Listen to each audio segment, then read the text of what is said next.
The world didn't end with an explosion or a warning. It ended in silence. A sudden, absolute quiet as the grid blinked out and everything you depended on vanished with it. One moment, civilization hummed in the background, invisible and reliable. The next, pharmacies stood empty, hospitals became tombs of abandoned equipment, and the promise that help would always arrive dissolved into the dust settling over dead streets. What collapsed wasn't just infrastructure. It was the illusion that someone else would save you. Medicine as you once knew it relied on sterile rooms, calibrated machines, and tiny miracles stored in refrigerators. Strip that away, and nothing remains but the raw mechanics of biology, cells dividing, whether you're ready or not, microbes waiting for a single mistake, and physics that doesn't care how frightened or hopeful you might be. This is the truth the old world never made you face. Survival has never belonged to equipment. It belongs to understanding.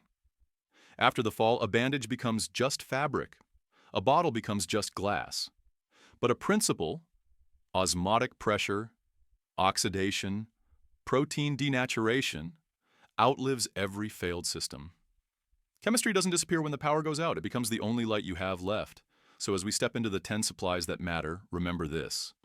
You're not collecting objects. You're collecting mechanisms. Tools that kill bacteria through predictable physics. Tools that buy precious minutes when minutes mean life. Tools that let you outthink the infection trying to claim your blood. This isn't a list. It's a survival operating system in the ruins of everything you trusted. In a world stripped of modern systems, medicine no longer depends on institutions, but on the fundamental rules of chemistry and biology.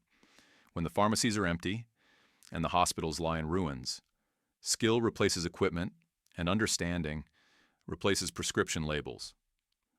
What matters now is not the brand of the medicine, but the mechanism behind it. Why it works, how it works, and what can take its place when the original supply runs dry. Improvisation becomes a lifeline. A simple household substance can become a disinfectant, a sealant, or even a crude antidote when used with knowledge and intention. Survival favors those who understand that chemistry does not vanish with civilization. Molecules still behave the same. Reactions still occur. Physics still governs every choice you make. In this harsh reality, the people who grasp these principles are the ones who can turn scarcity into possibility and chaos into a fighting chance. When the grid dies and medicine becomes archaeology, your survival starts with the simplest weapon nature ever built: honey. Not the cute squeeze bottle kind you drizzled on toast, but the raw, viscous antiseptic that armies once used before antibiotics existed. Honey doesn't kill bacteria with magic, it kills with physics. Its sugar concentration is so brutally high that microbes die of dehydration the moment they touch it. Osmotic pressure drains them like overripe fruit left under a desert sun. You smear it across a wound, and the bacteria inside have only two choices: shrink, rupture, or die trying. That's why in the wasteland, a jar of honey is better than a medical degree. But if you're diabetic, the cure is its own threat: infection or hyperglycemia. A cruel coin toss, but still a choice. Then comes vodka, the solvent of last resorts. Not the watered-down party fuel people use to toast their bad decisions, but the high-proof ethanol that tears bacterial walls apart like wet paper. Anything under 40% is a joke. Weak spirits don't kill bacteria, they just make them cleaner before they infect you. Real survival vodka denatures proteins on contact, turning microbial enzymes into inert sludge. In the field, you pour it on a wound and watch the reaction happen invisibly. A biochemical execution carried out without ceremony. Your tools? Dip them. Your hands? Bathe them. Your nerves before the amputation you should have prevented days ago? Drink, but only if you accept the blow your liver will take for the privilege of staying alive. Ethanol works because chemistry doesn't negotiate. It dismantles microscopic life the way rust dismantles abandoned steel. Slowly, inevitably, irreversibly. Next is salt, the ancient killer. Civilizations preserved meat with it long before the first surgeon picked up a scalpel, and the mechanism hasn't changed. Sodium chloride pulls water out of bacterial cells until they collapse from dehydration. A teaspoon per cup of clean water makes saline, strong enough to flush debris, gentle enough not to destroy living tissue, but go stronger, and you turn your wound into a chemical desert. Too much salt and the tissue you're trying to save dies with the bacteria you were trying to kill. Everything in the wasteland is a ratio. Everything is a knife.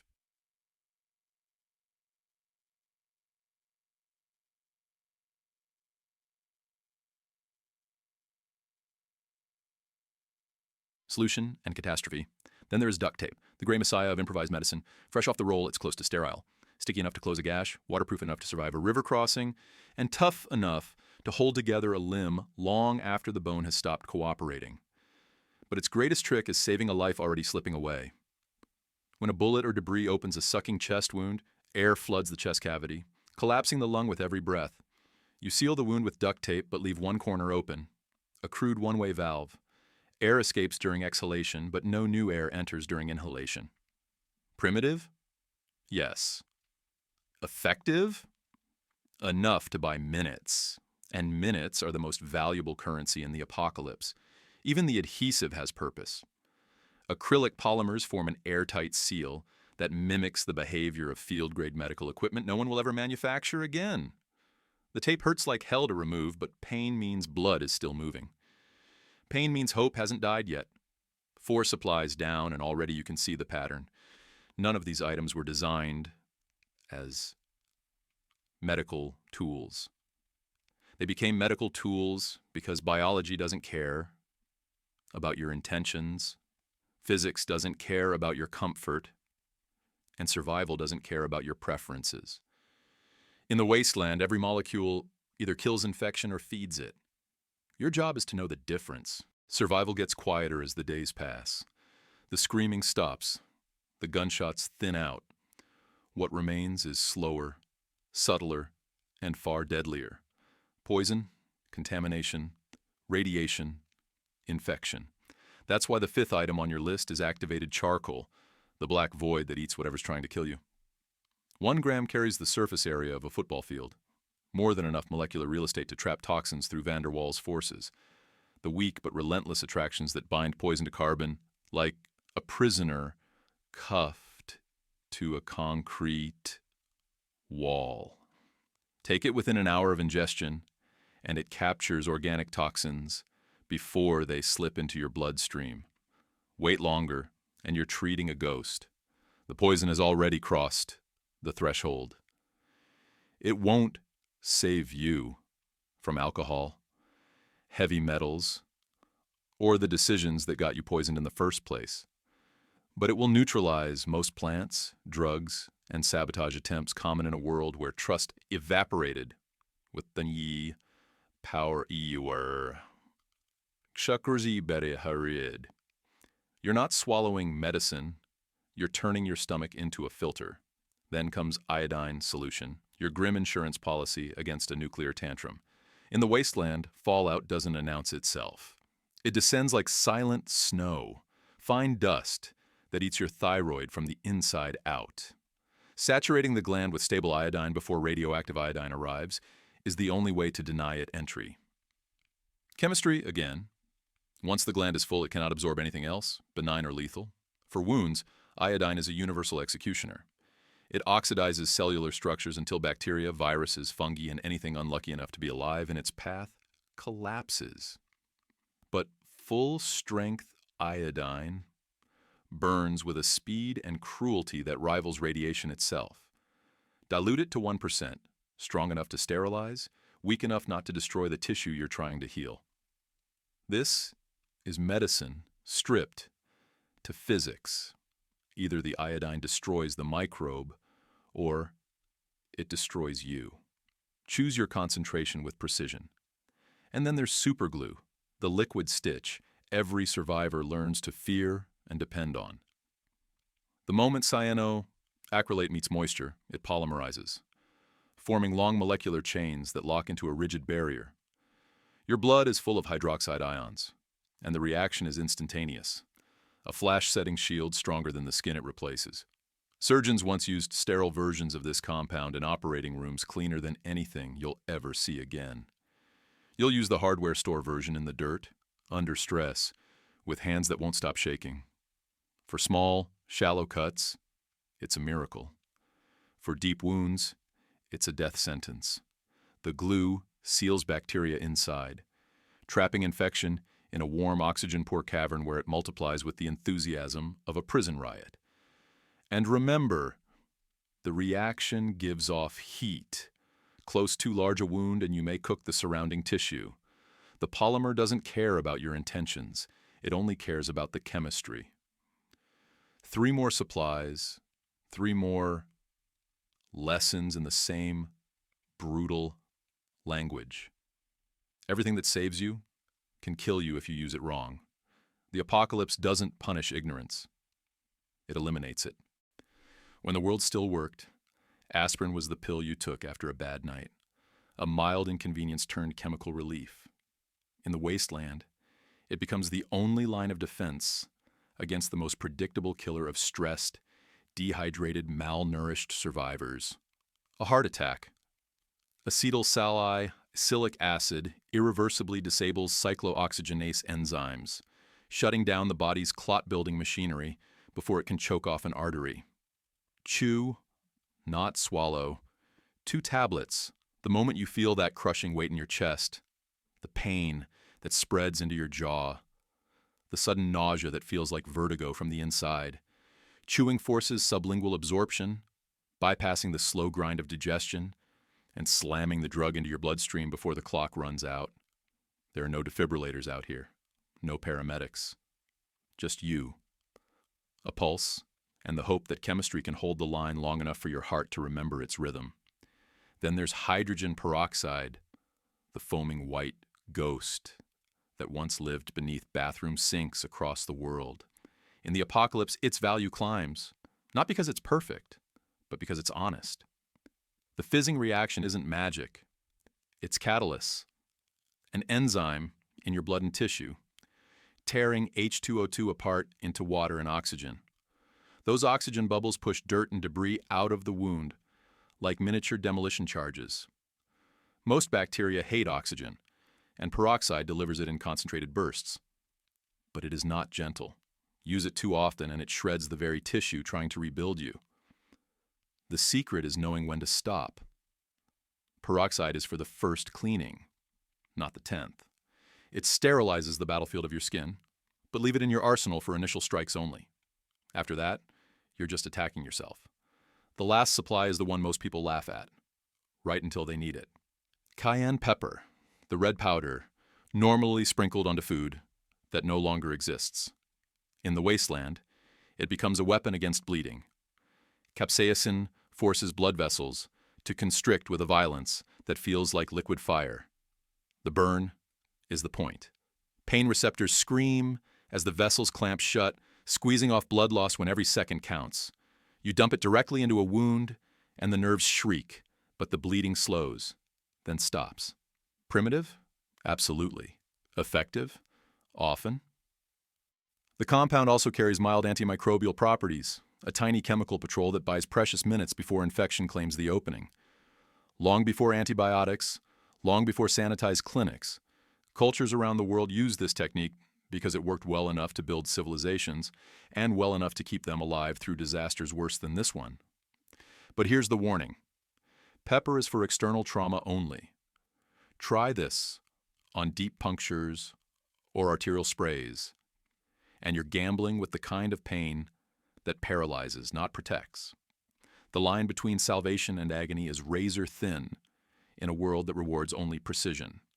3 supplies that hurt, burn, sting, and foam, but all of them buy time. And time is the rarest medicine left in a dead world. When the world ended, people clung to supplies the way children cling to nightlights. Desperate, hopeful, and completely misunderstanding what truly keeps the dark away. But supplies rot, bandages mold, alcohol evaporates, adhesives dry out. Every kit, no matter how carefully packed, eventually becomes a museum to a civilization that assumed permanence. This is where most die, believing that survival is an inventory instead of an understanding. The original script said it plainly. Chemistry is eternal, and it's the one truth you can still rely on when nothing else holds. In the wasteland, you're not treating illnesses. You're managing systems.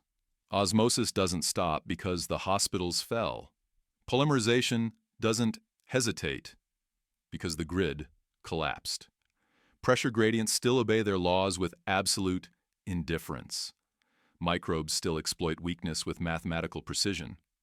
Once you learn the mechanisms, the way oxygen tears apart anaerobic bacteria, the way carbon binds toxins, the way iodine barricades your thyroid, the apocalypse becomes less mystical, less arbitrary. It becomes a predictable machine, hostile but decipherable. That's the secret the old world never required you to learn. Modern infrastructure shielded you from cause and effect, turning medicine into ritual instead of physics. But here, surrounded by rust, ash, and the slow geometry of decay, you see the truth. Survival is the art of applying simple laws with absolute discipline. When your last antiseptic is gone, when your gauze turns to dust, when the world stops giving you tools, it still gives you principles. And principles, unlike supplies, don't die. Dawn in the wasteland is not a sunrise. It's a confirmation that you lived long enough to see light again. The air is colder than it should be. The silence is heavier. Even the birds, what few remain, call with a tone that sounds more like warning than song. This is the part people never understood about survival. It isn't heroic, it isn't cinematic, it's tedious, paranoid, methodical. It's waking up every morning and checking the same wound for redness, heat, swelling, signs that infection found a foothold overnight. It's relearning the body as a system of vulnerabilities instead of conveniences. The original script joked that dead patients don't subscribe to YouTube channels, but the truth underneath that joke is razor sharp. You're only alive because you refuse to relax, because you treated every cut like a fatal threat, because you understood that nature doesn't negotiate and microbes don't get bored. You will watch neighbors disappear. You will watch the unprepared rot from injuries they dismissed as trivial. And one day, maybe months from now, you'll realize something unsettling. You are no longer a survivor. You are something colder, something more precise. A creature that has learned to think in chemistry, pressure, and probability. Stay that way. Paranoia is not a flaw here. It's a circulatory system. The apocalypse doesn't reward bravery. It rewards accuracy. And the only good patient is the one who wakes up tomorrow with their pulse still arguing against the darkness.